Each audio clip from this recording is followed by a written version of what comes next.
Hey guys, so I'm back with my meal prep video for this week, and I've just decided that I wanted to keep it pretty simple and not do a whole lot of cooking.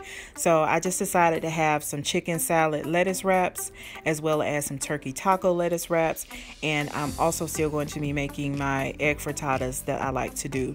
So I'm just going to be using some leftover grilled chicken to make the chicken salad. It's pretty simple. You can also use rotisserie chicken for this as well. And the ground turkey I'm going to be using 2 ways. I'm going to be adding that into my egg frittatas, which you'll see later in the video. And then I'm also going to be adding what's left over from that and season that for my turkey taco lettuce wraps. So I hope you guys enjoy this video. Don't forget to like, comment, and subscribe if you like what you saw. And I will see you guys in the next one.